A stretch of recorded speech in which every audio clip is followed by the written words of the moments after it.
Hey everyone, welcome back to another tutorial from Wake&Tech. Today, I'm going to be guiding you through how you can log out of your BitMart application using your smartphone. First of all, launch open the BitMart app on your device and make sure that you are inside the homepage. From the main homepage, go ahead and tap on the waffle menu or the menu button at the top left corner. From the expanded menu that appears on the screen, tap on your email address at the top of the screen. This will open up Account tab. At the very bottom, you should see the Sign Out button. Tap on it and confirm by tap and confirm in the pop-up.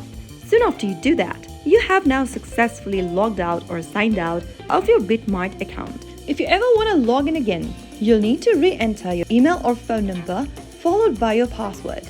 So that is how you can easily log out of BitMart application. It is quick and straightforward. If you found the video helpful, don't forget to like, share and subscribe to our channel. I will be back again in the next episode. Thanks for watching.